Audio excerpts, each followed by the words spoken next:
সোনা খালি বই বলাই পড়া থাকে না। আরে তো নমস্কার বন্ধুরা, আজকের ব্লগটা আমি এখান থেকে চললাম হচ্ছে বাড়ি। কি এটা? কি এটা বাড়ি? তুমি চিনতে পেরেছো এটা বাড়ি? কি হলো? হ্যাঁ, আরে বাবা রে, এবার চিনতে পেরে গেছে। আমাদের বাড়ির রাস্তা চলে এসছি। হ্যাঁ, এবার কোন দিকে যাব? তুমি আগে বলো কোন দিকে যাব? কোন দিকে কোন দিকে যাবো বলো? জানে না। এবার ঠিক বলেছে। এখান থেকে দেখালো তো, দেখিয়ে দিয়েছে, ঠিক দেখিয়েছে।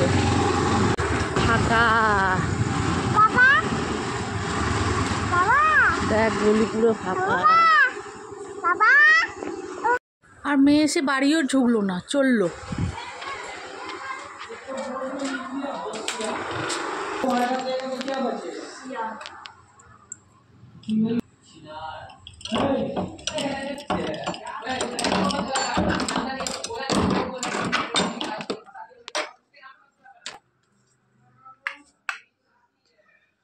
Home sweet home at last. অনেক দিন পর বাড়ি এলাম, 2 সপ্তাহ পর।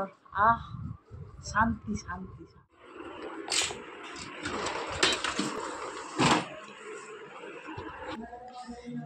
রান্না করে কি অবস্থা আমার বর একটা বাটিও মাজতে পারে না, সেটাও রেখে দিয়েছে। এই যে এটা কিন্তু বলছো না, খালি বই বলাই পড়া থাকে না, মেয়ের বলা সব পড়া থাকে। কে বলছি স্কুলে লাগবে? এটা এটা কে স্কুলে লাগবে? মিথ্যা কথা বলবি না একদম।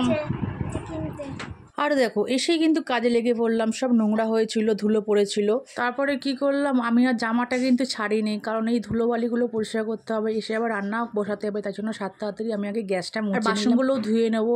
আর 2 সপ্তাহ বাড়িতে না থাকা মানে জানো, বুঝতেই পারছো ঘরের কি হাল হয়ে থাকে। এসে আবার ঘরটাও মুছতে হলো।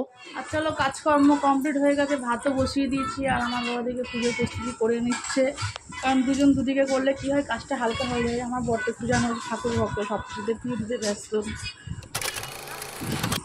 আর আমার বর সব নিয়ে এসছে,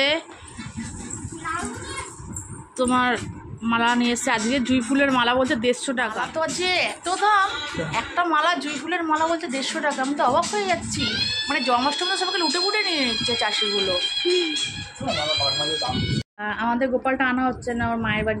আর এই যে পুজো হচ্ছে। কি খাচ্ছিস তুই? আসতেই ফলে সব। আর চলো প্রসাদগুলো একটু ভাগ করে রেখে দিই।